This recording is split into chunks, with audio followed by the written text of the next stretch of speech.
What's going on? Welcome back to the channel. So today is November the 19th. I want to give you a quick pre-market update, go over some of the hot movers and what big money is focusing on today. Before we get into any of that, make sure you guys hit that thumbs up. And with that, let's get right to it.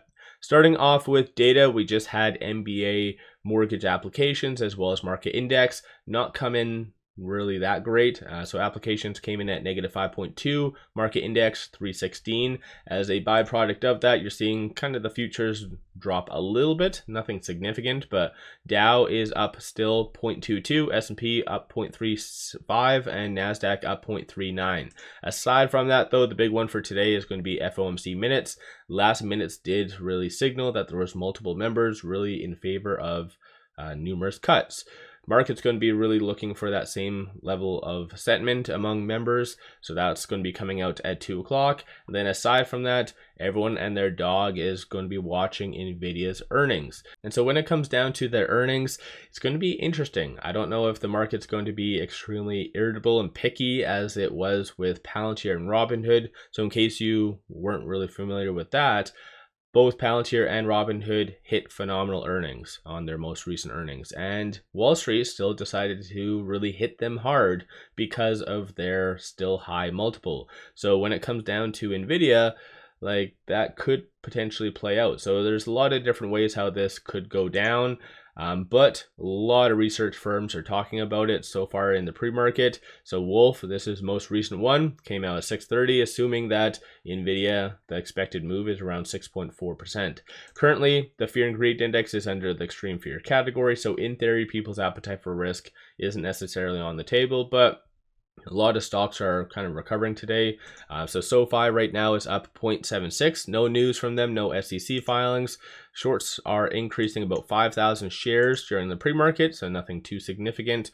9.47% of the free float is being shorted, works to be 112 million shares overall being shorted. Right now with a 26.48, it is trading between this S1 and this S2, so 26.31, 25.78 is going to be support levels, 26.64, and then 27.18 is going to be the next strong target / resistance points.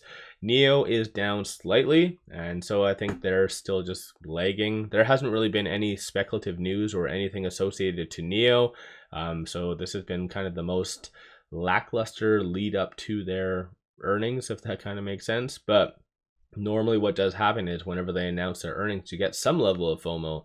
Nothing's happened whatsoever. It just has gone straight down. So it's been relatively a tough November for NIO, but aside from that, shorts are returning about 136,000 shares. So that's relatively optimistic, but 11.6% of the free float is being shorted. Works out to be 160.58 million shares overall are being shorted. A couple of points to watch for with it at 595. It is trading between this S2 and this S3, so 544 is going to be a strong support. I don't see that like personally being touched today. 611 and then 652 is going to be the next strong target / resistance points. Plug. So this stock has been definitely all over the place, gained a lot of good momentum right here back in September and October, and then since then it's just kind of lost a lot of its luster. And then right now during the pre-market, it's down to about 21% because of this. So after hours, they did announce a pricing or a convertible note. So 375 mil at 6.75%.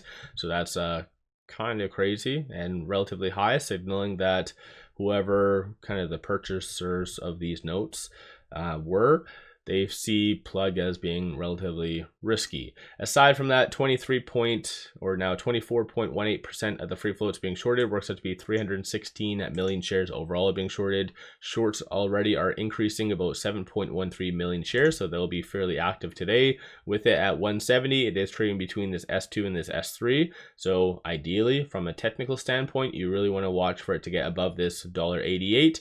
If not, you could see some significant consolidation over the next couple trading days. But nonetheless, Nvidia's earnings are going to really move everything after hours today. So just kind of watch for that $1.88 today. Aside from that, we have Kazia Therapeutics. It is up 41%.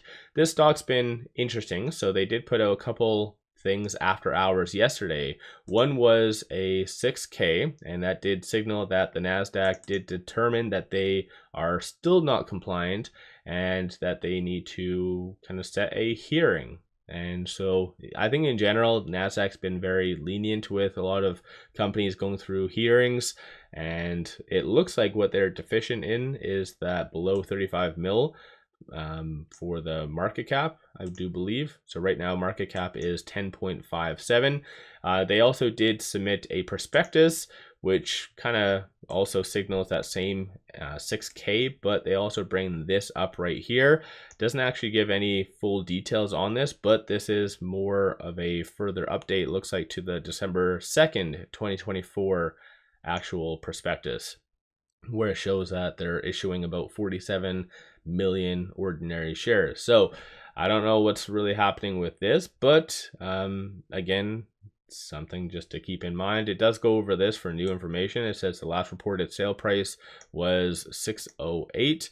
So let me know your general thoughts on that in the comments below. Definitely a very interesting stock, and for companies to try to I think the reason why they probably haven't actually booked a hearing is because how can companies really move up their market price? Like, you can always, that $1 bid price rule, you could always do a reverse stock split. You can kind of bring forth a plan on how you are going to rectify the deficiency. But when it comes down to market cap, you can't really just say, hey, you know what, like, we're going to move the stock price higher. Like, what are you going to do? It doesn't make sense. So I think in general, the company's kind of just fading off and will potentially fade off, although I don't really know much about the day-to-day operations of it. But 1.13% at the free float is being shorted, works to be 11,000 shares. Shorts are increasing about 544 shares.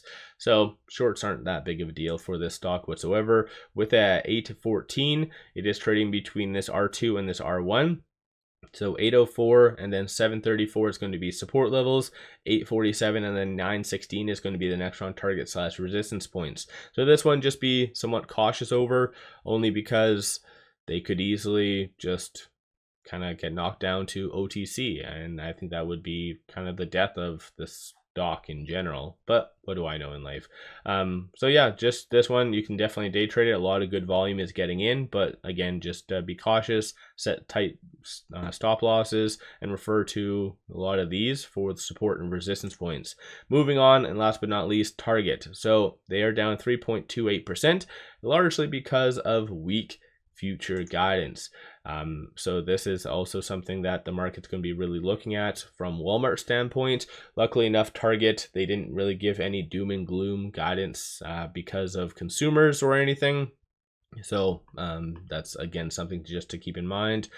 Shorts are increasing about 8,000 shares during the pre-market. 4.13% of the free float is being shorted. Works out to be 18.7 million shares overall being shorted. So looks as though Wall Street is a little bit picky for kind of earnings still. So this is again going back to my point about NVIDIA, how we could potentially see a little bit more of a pullback despite maybe phenomenal earnings. But Target right now is at 85.73 during the pre-market, so it is trading between this S1 and this S2. So 83.79 and 87.13 is going to be the next strong support and resistance points.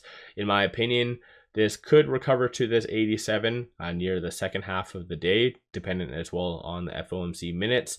But I think initially you'll see a little bit of a pull lower to that 83. So that might be a good potential time to buy. So let me know your thoughts on these stocks. Don't forget to hit that thumbs up and subscribe. I always greatly appreciate that. And then one final thing, pop over to my Patreon if you're looking for some solid buy signals on stocks, options, crypto. Put out daily day trades, numerous swing trades. Worthwhile to pop over there and check that out. With all that said, appreciate all of you watching.